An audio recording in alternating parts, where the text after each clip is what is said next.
আসসালামু আলাইকুম ভাই। ওয়ালাইকুম আসসালাম। কি অবস্থা ভাই? ভাই কিছুদিন যাবত আমার বাসার কলিং বেলটা নষ্ট। এটা একটু অতি সত্বর দ্রুত করে একটু ব্যবস্থা করে দিতে হবে, ঠিকঠাক করে দিতে হবে ভাই। আচ্ছা আচ্ছা আচ্ছা আচ্ছা। না না না, এটা নিয়ে আপনি কোনো টেনশন করেন না। এটা আপনার কলিং বেল বাসার নষ্ট হয়েছে, এটা তো আপনার আমাকে জানাই তো। খুবই আর্জেন্ট। বাসায় কলিং বেল নষ্ট থাকলে কিরকম একটা অবস্থা বলেন তো? আচ্ছা আচ্ছা আচ্ছা আচ্ছা। ভাই এটা নিয়ে আপনি কোনো টেনশন করেন না। আপনি নিরিবিলি বাসায় যান, আমি ব্যাপারটা দেখতেছি। কলিং বেল নষ্ট হয়েছে, এটা আপনি আরো আগে জানাইতেন। আপনার কলিং বেল নষ্ট ভাই, এটা না জানাইলে আমি কেমনে বুঝবো? জি ভাই, একটু দেখেন ব্যাপারটা, একটু দেখেন। হ্যাঁ, একটু একটু দেখেন, আর্জেন্টলি একটু দেখেন ব্যাপার। জানাইতে হবে, আপনি জানাইছেন, বাস এতটুকুই শেষ। আমি বাকি ব্যাপারটা দেখতেছি। আপনি বাসায় যান, নিরিবিলি বাসায় যান, আমি দেখতেছি, কোনো ব্যাপার না। আসসালামু আলাইকুম।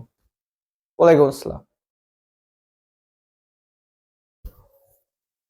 কি হলো ভাই, আপনি তো গেলেন না, বাসায় কলিং বেলও ঠিক করলেন না। মানে বুঝলাম না কিছু ভাই।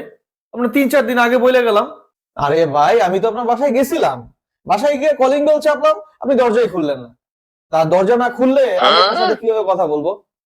কি? ও, পরে বাসায় চলে আসছি। আপনি মানে আসলে একটা ফাউল লোক, আপনার মাথা কিছু আছে? মাথা মোড়া লোক আপনি। এত মাথা মোড়া এরকম বাসার মালিক যদি থাকে এই বাসায় থাকা যায় নাকি?